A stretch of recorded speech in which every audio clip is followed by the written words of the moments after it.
16 ming rubl, 16 Pro 89 ming rubl, 16 Pro Max 104.900 rubl, S23 Ultra 61.900 rubl, S24 Ultra 71.900 rubl va nihoyat S25 Ultra 89.900 rubl. Bizning manzillarimiz Moskva hamda Sankt-Peterburgda. Asosiy do'konimizning manzili Moskva metro avtozavodskaya 3-behtdan chiqqanda Obuvnoy Center ichida. Narxlar haqidagi ma'lumot esa faqat Telegram kanalimizda mavjud. Bizdan arzonini topsangiz 2000 rubl bonus beraman. Assalomu alaykum qadrdon muxlis. Siz bilan siz bilgan va kutgan kanal Turfoldan. Miratvorat agentligining axborotiga ko'ra 9-mart kuni Kursk viloyatining Suja shahridagi Ukraina armiyasi shahardan chiqib ketish mumkin bo'lgan so'nggi yo'lakni ham yo'qotdi. Va endi Ukrainaning Sujada qolgan qo'shini mabodo jangdan keyin tirik qolib chekinishni istasa, u holda Rossiya armiyasi nazorati ostiga o'tgan o'lim yo'lagidan o'tishga majbur bo'ladi. Bu degani Kiyev Sujadagi barcha askarini oxirgi vakiligacha yo'qotadi degan gapdir. Endi Ukrainaning Krim ko'prigiga yangi hujumi haqida so'z yuritamiz. Diqqat bilan eshiting. Guardian agentligiga bergan intervyusida Ukraina dengiz qo'shinlari qo'mondoni vitse-admiral Aleksey Neyshpapani bildirishiga ko'ra, Ukraina ayni paytda Krim ko'prigini yo'q qilish uchun 3-operatsiya ustida ishlamoqda.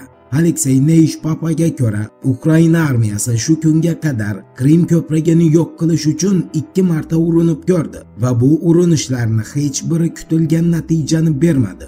Shu boisdan Kiyev Krim ko'prigini yo'q qilishga bu safar 3-marta ham urinib ko'radi. Endi Shimoliy Koreyani, nafaqat Janubiy Koreya bilan Yaponiyani, balki okeanning ortidagi Qo'shma Shtatlarni ham xavotirga solayotgan suvosti kemasi bilan bog'liq axborotga yuzlanamiz. CBS News agentligining ma'lum qilishicha, 8-mart kuni Shimoliy Koreya Markaziy telegraf agentligi birinchi marta qurilishi yakun topish arafasida turgan yangi turdagi suvosti kemasi suratlarini e'lon qildi. Undan ma'lum bo'lishicha, Pxenyanning yangi turdagi yirik suvosti kemasi o'zi bilan 9 ta yirik yadro quroli olib yurish imkoniyatiga ega bo'ladi. Bu esa uni bir vaqtning o'zida nafaqat Janubiy Koreya, balki kunchiqar o'lka Yaponiyaga ham yirik tahdid sola olishidan daraklik beradi. Eslatib o'tamiz, Xitoyning South China Morning Post agentligi 9-mart kuni Xitoy Mudofaa vazirligining yangi axborotini e'lon qildi. Unga ko'ra, yaqinda Xitoy, Rossiya va Eronning birlashgan harbiy dengiz kuchlari Eronning Chobahar portiga yaqin hududda harbiy dengiz amaliyoti o'tkazadi. Endi 9-mart kuni New Yorkda boshlangan yirik o'rmon yong'inlari haqida qisqacha so'z yuritamiz. ABC agentligining xabar berishicha, 9-mart kuni Long Island orolida kutilmaganda yirik o'rmon yong'inlari bo'y ko'rsatdi.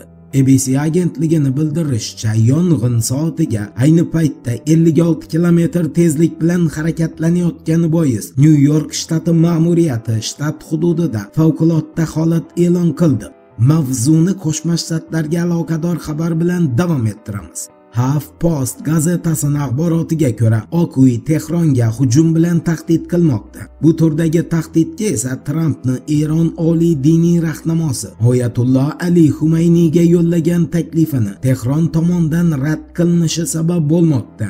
Eshitmaganlar uchun eslatma, 7-mart kuni Donald Trump Oq uydagi o'z kabinetida turib, muxbirlar bilan tashkil qilingan press konferensiyada men Eron rahbariga yadro dasturi bo'yicha taklif yo'lladim.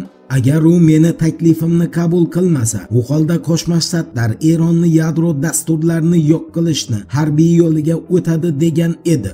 Rasmiy Tehron esa HuffPost gazetasiga ko'ra Trumpdan hech qanday taklif olmaganini bildirgan. Qolaversa, 9-mart kuni Eron oliy diniy rahnamosi Oyatulloh Ali Xumayniyning o'zi ham Trumpdan taklif qabul qilmaganini aytib, Washingtonni tahdid qilishdan tiyilishga chaqirgan.